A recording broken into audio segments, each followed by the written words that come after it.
कैसे भगवान शंकर से मिली सती, क्या थी इनके अस्तित्व की कहानी। इस बात से तो सब वाकिफ ही होंगे कि भगवान शिव का पहला विवाह दक्ष प्रजापति की पुत्री देवी सती से हुआ था। लेकिन क्या किसी को ये बात पता है कि सती का जन्म कैसे हुआ और कैसे उनके मन में भगवान शिव के प्रति इतना प्रेम उत्पन्न हुआ। तो चलिए आज हम आपको सती के अस्तित्व से जुड़ी इस कहानी के बारे में बताते हैं। शिव और सती का विवाह। दक्ष प्रजापति की कई पुत्रियां थीं। सभी पुत्रियां गुणवती थीं। फिर भी दक्ष के मन में संतोष नहीं था। वे चाहते थे उनके घर में एक ऐसी पुत्री का जन्म हो जो सर्वशक्ति संपन्न हो एवं सर्वविजयनी हो। जिसके कारण दक्ष एक ऐसी ही पुत्री के लिए तप करने लगे।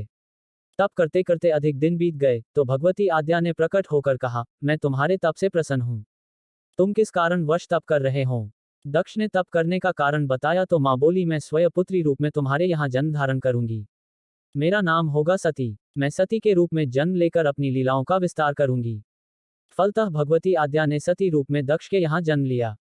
सती दक्ष की सभी पुत्रियों में सबसे अलौकिक थी।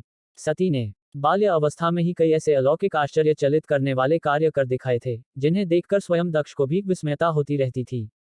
जब सती विवाह योग्य हो गई तो दक्ष को उनके लिए वर की चिंता होने लगी। उन्होंने ब्रह्मा जी से इस विषय में परामर्श किया।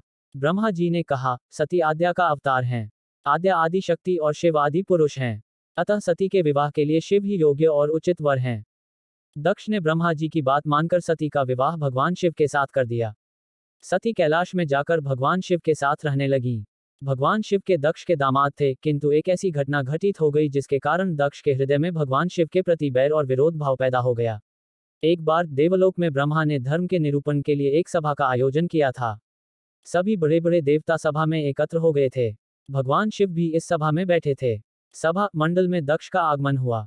दक्ष के आगमन पर सभी देवता उठकर खड़े हो गए, पर भगवान शिव खड़े नहीं हुए। उन्होंने दक्ष को प्रणाम भी नहीं किया।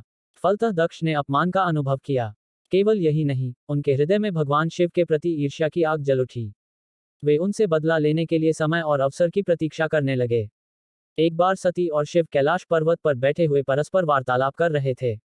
उसी समय आकाश मार्ग से कई विमान कंखल की ओर जाते हुए दिखाई पड़े। सती ने उन विमानों को देखकर भगवान शिव से पूछा, प्रभो, ये सभी विमान किसके हैं और कहाँ जा रहे हैं। भगवान शकन ने उत्तर दिया, आपके पिता ने बहुत बड़े यज्ञ का आयोजन किया है। समस्त देवता और देवांगनाएं इन विमानों में बैठकर उसी यज्ञ में सम्मिलित होने के लिए जा रहे हैं। इस पर सती ने दूसरा प्रश्न किया, क्या मेरे पिता ने आपको यज्ञ में सम्मिलित होने के लिए नहीं बुलाया।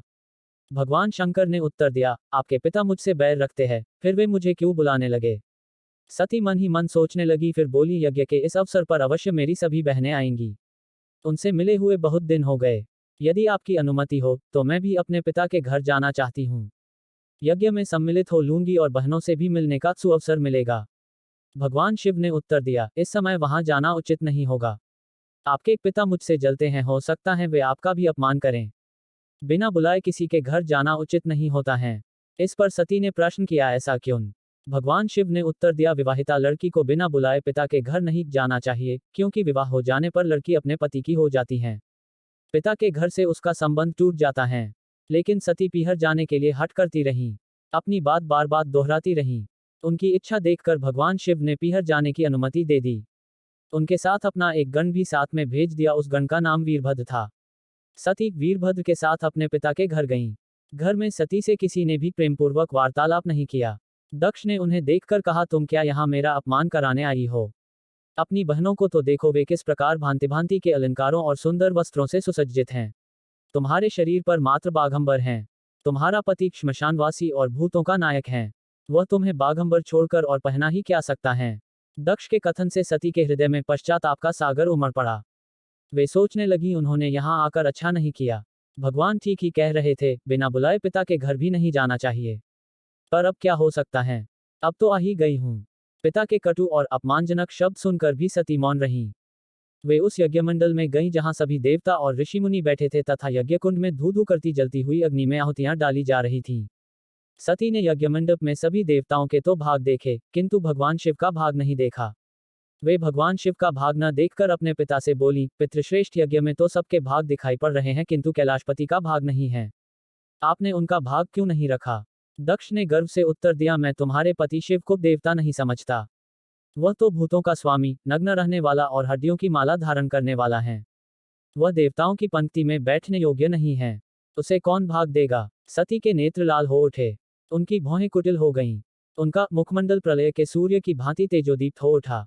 उन्होंने पीड़ा से तिलमिलाते हुए कहा, ओह, मैं इन शब्दों को कैसे सुन रही हूं, मुझे धिक्कार हैं।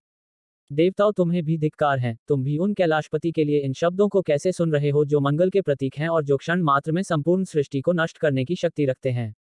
वे मेरे स्वामी हैं। नारी के लिए उसका पति ही स्वर्ग होता है।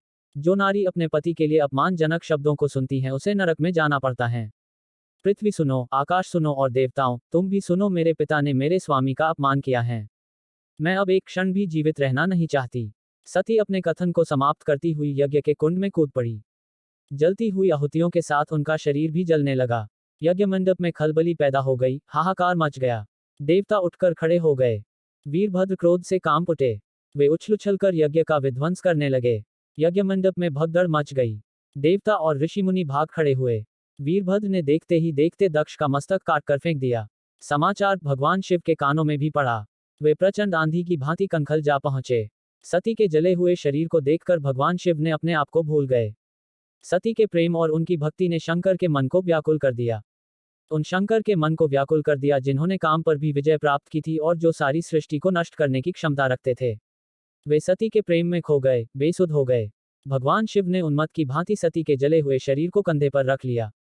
वे सभी दिशाओं में भ्रमण करने लगे। शिव और सती के इस अलौकिक प्रेम को देखकर पृथ्वी रुक गई, हवा रुक गई, जल का प्रवाह ठहर गया और रुक गई देवताओं की सांसें। सृष्टि व्याकुल हो उठी। सृष्टि के प्राणी पुकारने लगे, पाहिमाम पाहिमाम। भयानक संकट उपस्थित देखकर सृष्टि के पालक भगवान विष्णु आगे बढ़े। वे भगवान शिव की बेसुधी में अपने चक्र से सती के एक एक अंग को काट काट कर गिराने लगे। धरती पर 51 स्थानों में सती के अंग कट कट कर गिरे। जब सती के सारे अंग कट कर गिर गए तो भगवान शिव पुनः अपने आप में आए। जब वे अपने आप में आए तो पुनः सृष्टि के सारे कार्य चलने लगे। धरती पर जिन 51 स्थानों में सती के अंग कट कट कर गिरे थे, वे ही स्थान आज शक्ति के पीठ स्थान माने जाते हैं। आज भी उन स्थानों में सती का पूजन होता है, उपासना होती है।